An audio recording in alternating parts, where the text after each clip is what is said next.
This is the proudest moment of my life. This is a story about how I helped a friend out whose father just died.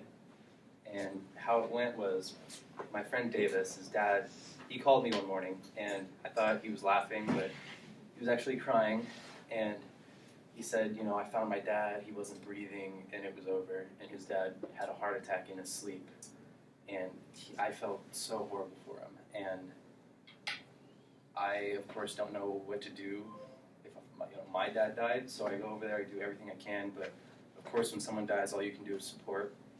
So I'm at his house for the whole day, and the next day we go to school, and this kid, I don't know why, but or something was maybe wrong with this kid, because it's pretty screwed up, because everyone was very sorry for my friend. His name was Davis, by the way, whose dad died. My friend Davis's dad died.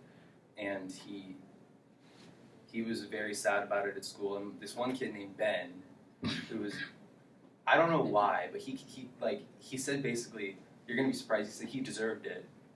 You're like, yeah, like someone was like, yeah, he deserved it. And this kid Ben was agreeing, and he kept saying like, yeah, you know what, Davis, pretty much, and that, oh, that kid's a fuck up. And my friend Carlos and I were like, what the hell? And it was a Friday, and what happened was that night, my friend Carlos and I went to Save Mart, which is the local grocery store right next to his house, and we got a bunch of cakes, a bunch of pies, a bunch of eggs, my paintball gun, and we went to the guy's house who said, oh, he deserved it, and I think we launched like maybe 8 cakes on his roof and like pies at his window, and like shot his house up with a paintball gun.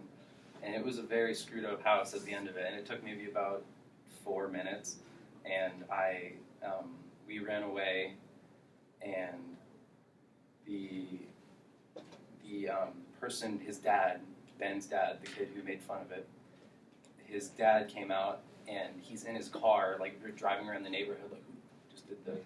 And I'm standing in the street, like pretending to be on the phone, like, you know, just pretending like I didn't do it, just so I don't get in trouble.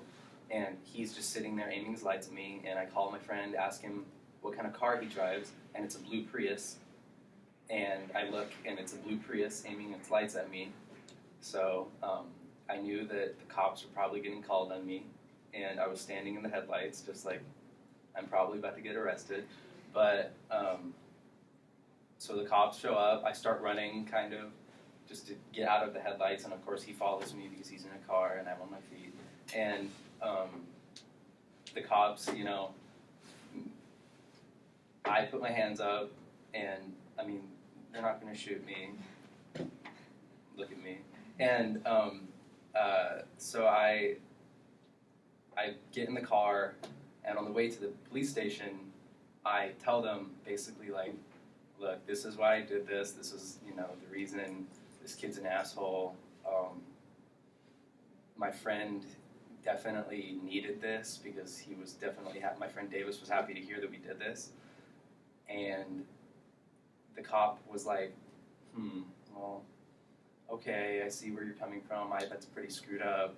And he understood everything that I did, even though it was kind of like a weird way to get back at someone, which it's pretty weird, but the cop definitely saw where I was coming from, and he said, you know, even though he gave me a misdemeanor charge, he said, you definitely did a thing I would have done if I was your age. And I felt very proud at that moment, because I knew that my friend, one, was happy about it, and it kind of lifted his spirits a little bit, and people heard about it at school, and they said like, yeah, that kid, and that kid graduated and no one liked him.